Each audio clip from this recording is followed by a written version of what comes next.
A federal judge has transferred the deportation case of Columbia graduate student Mahmoud Khalil to New Jersey. He's currently being held in Louisiana. Federal agents took the pro-Palestinian activist into custody earlier this month, even though he's a permanent U.S. resident with a green card and is not charged with a crime.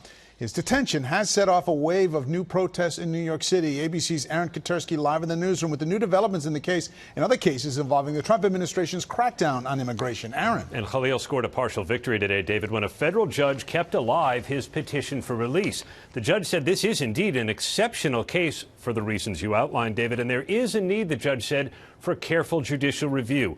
That review is just now going to be undertaken in New Jersey because that's where Khalil was brought almost immediately after his arrest. Khalil's wife, as you see, recorded her husband as federal agents took him into custody at his Columbia student apartment. Within hours, the Palestinian activist was brought to a detention facility in Elizabeth, so that's why the judge moved his case to Jersey. The judge also affirmed today that Khalil, at least for now, cannot be deported, as the Trump administration is seeking to do. The administration has said Khalil's continued presence in the U.S. could have adverse foreign policy consequences, but his lawyers say he has no criminal record and is being held over protected speech. Other immigrants who the administration has said are members of the criminal street gang Tren de Aragua have been put on flights out of the U.S., and today the White House intensified its criticism of judges who tried to block those flights.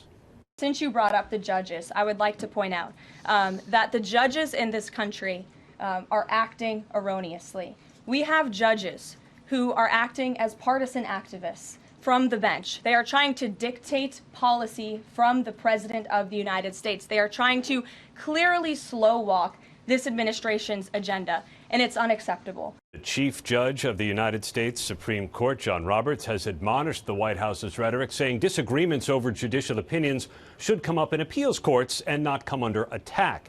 As for Mahmoud Khalil, he remains detained in Louisiana, where he's due before an immigration judge later this month.